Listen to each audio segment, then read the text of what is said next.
Hi, a disapproved product is an invisible product. No shopping ads, no free listings, no traffic. It sits in your catalog, earning nothing.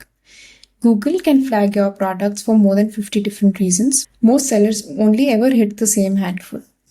This video covers 15 of them, the ones that block the most products and cost the most revenue. Each one gets the trigger and the fix, nothing padded. To begin with, the first error, website not claimed or verified. You see this when your store URL is verified but not claimed, or when neither step is done. Until it clears, nothing runs. Verification proves you own the site. Claiming links it to this Merchant Center account. You cannot claim before you verify. Go to Business Info, then Details, your online store. Complete verification using any of the 5 methods, such as using Google Tag Manager, your e-commerce platform, and then claim your website, as that will reserve your web address for use solely with your account. Second, misrepresentation. Google's broadest policy error and the one most likely to suspend your account outright with no warning period. Common triggers are undisclosed costs, promoting offers that are no longer available, exaggerated product claims, using another brand's name without authorization, and missing business information. Review Google's misrepresentation policy, fix your site and feed, complete your contact details, return policy, and shipping terms, then request review. You get a limited number of review requests. Fix everything before you request a review.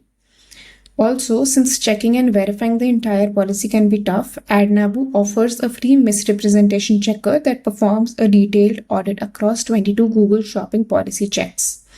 Use that report to identify and fix issues. Third, missing or inaccurate delivery costs. 2 related errors.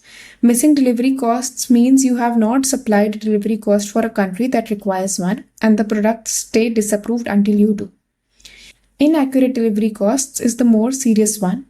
It fires when your merchant center rates are lower than what shoppers actually pay at checkout, and it carries a warning or suspension at the account level, not just a product block. To fix it, add a delivery policy that matches your live checkout. Use the shipping attribute only for products that need a different rate, since it overrides your account setting. If your rules are too complex to match exactly, Google lets you overestimate slightly but never underestimate. Fourth, price and availability mismatch.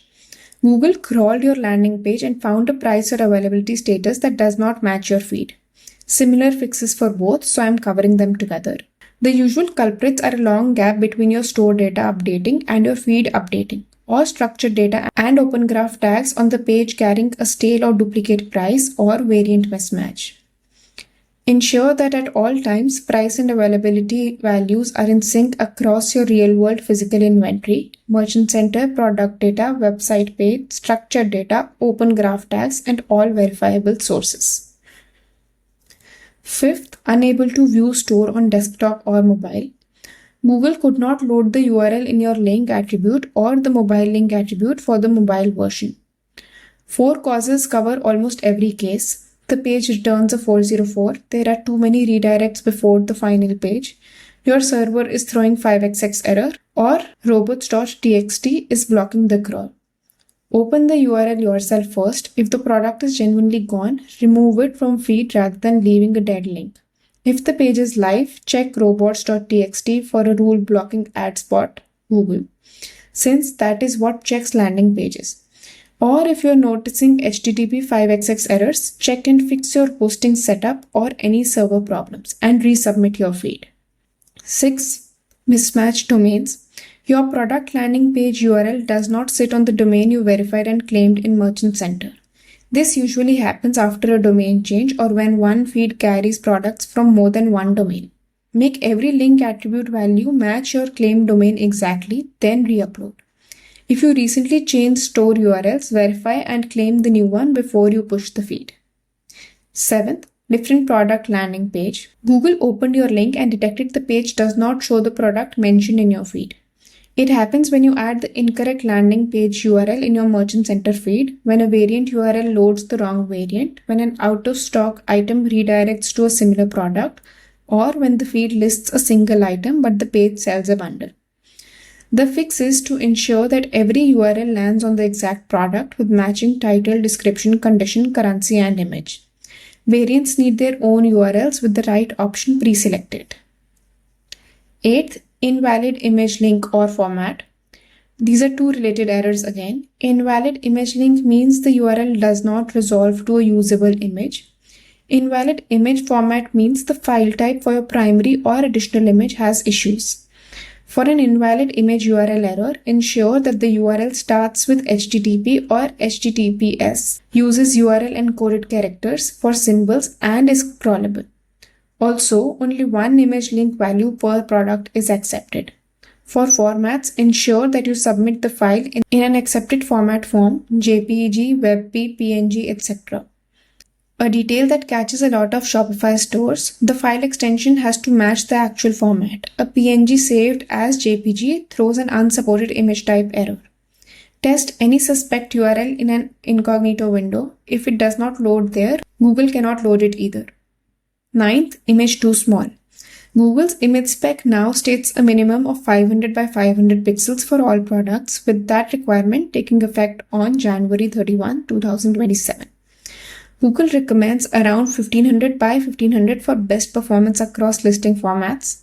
The ceilings stay the same, nothing over 64 megapixels and nothing over 16 megabytes. Most guides you will find still quote 100 by 100 for general products and 250 by 250 for apparel.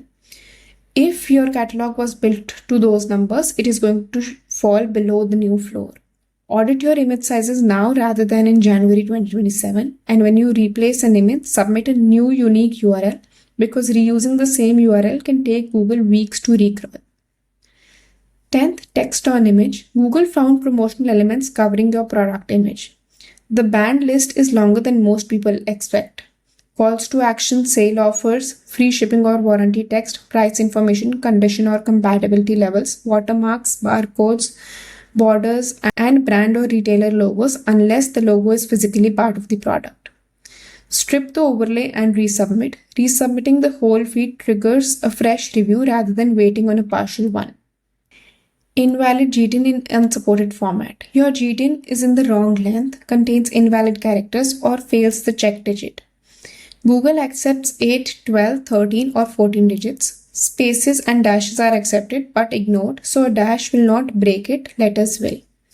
Validate before you upload using the GS1 check digit calculator.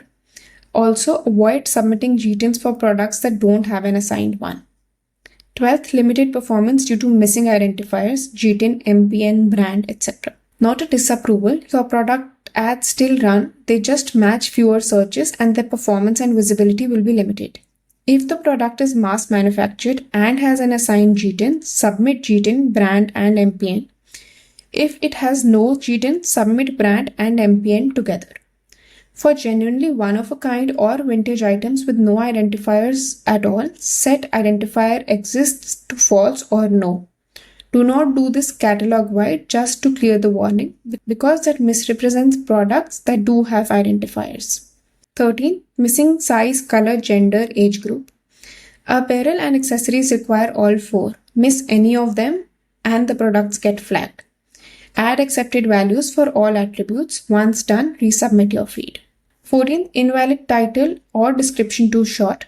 Titles cap at 150 characters and shoppers usually see only the first 70, so lead with the details that identify the product. No promotional text, no all caps, no company name, no HTML. Description cap at 5,000 characters. Google recommends putting the most important details in the first 160 to 500 characters and covering size, material, features, and specifications. Thin descriptions limit performance. Also, if your title or description is generated by AI, Google requires you to submit it through the structured title or structured description attribute with the digital source type set to trained algorithmic media. Sending AI copy through the plain title or description field is a compliance problem. 15th, expiring items. If you have not refreshed your product data in the last 30 days, your items expire and drop out of listings. It applies to feeds uploaded by file, API, or scheduled fetch. Products added directly in the Merchant Center editor do not expire. The fix is simply to resubmit on a schedule, set scheduled fetches to daily or weekly, or let a feed tool push updates automatically. Nothing about this error is complicated. It just catches people who set a feed up once and never went back. Coming to where to find and fix every error. In Merchant Center, go to Products and Store from the left-hand side menu, then go to Products, then the Needs Attention tab. Every issue lands here as a card explaining what broke, how many products it affects, and what Google wants you to do. Regarding fixing the errors, ensure that in accordance with Google's guidelines, you fix your product data at the original source, that is Shopify, Google Sheets, etc., and then sync it via the original source to Merchant Center. Strictly avoid mixing product upload methods. Then request a review explaining to Google what you fixed and wait for a few days. If no further issues are detected, the issue will be solved and your products will be cleared of the error or warning. Handling all the Merchant Center product data errors individually can get cumbersome. In such cases, you can use our built for Shopify certified app, Nabu, for Google Shopping Feed. It AI optimizes Shopify product data as per Google's product data requirements and helps sync all the updates instantly to Merchant Center. Some of its key benefits include AI feed optimization, generates titles, product details, product highlights, age group, and gender in line with Google's product data requirements and can run automatically across your catalog. Instant Shopify sync. Price and stock changes push straight to Merchant Center so a crawl never catches a gap between your store and your feed. Bulk editing and feed rules. Fix an attribute across a whole collection in one action rather than one product at a time. Meta field mapping. Map any Shopify meta field to any Google attribute. Barcode maps to GTIN and SKU maps to MPN by default. And you can override either. It is ideal for Shopify Plus stores and agencies handling thousands of SKUs across different markets or multiple client accounts. That is 15 errors and the fix for each one. If yours was not here, drop the exact wording Google gave you in the comments. There's a written guide linked in the description that covers 35 more, and you can subscribe to our channel for more Merchant Center and Google Shopping videos.